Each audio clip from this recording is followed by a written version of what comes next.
Assalamualaikum warahmatullahi wabarakatuh.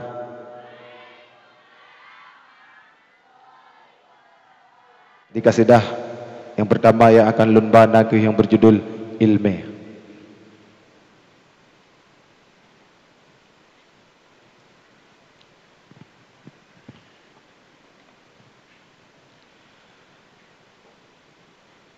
Kepada tamu alam ratib subah mughribba musalla tapi ilme Tuhan nasib cukup sakit sia-sia.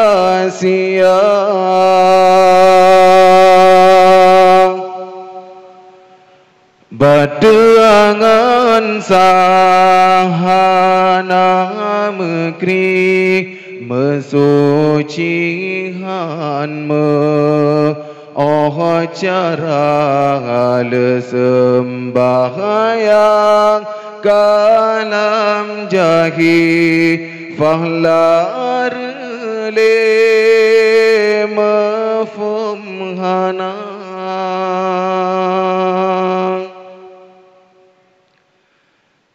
tamsi daraon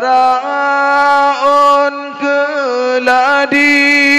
dang habe bulu dengan ibadah dan ilme sayang awate kasihana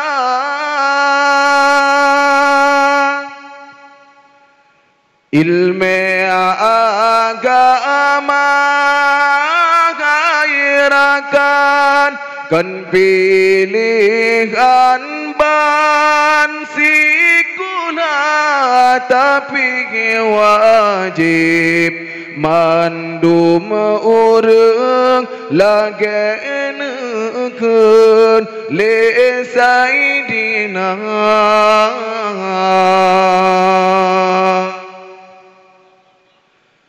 kepada tamu lam ratib subah mughribba musalla tapi ilme Tuhan nasib cukup sakit sia-sia.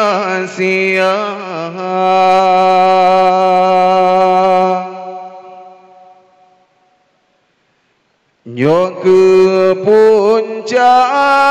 hidip susah masalah dalam rumah tangga anjut tak pernah binong anjut tanya jaga tutur sering dalam salah kaim langkah babud kina kepemimpin hana ade tak semike butuh ingana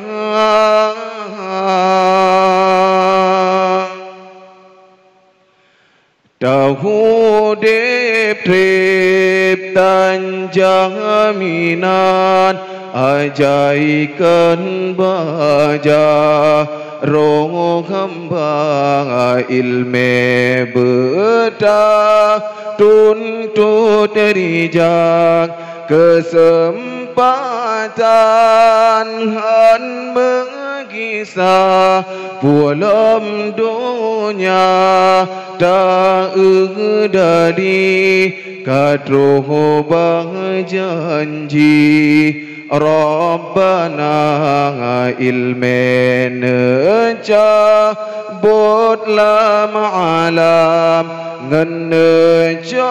pula yang ula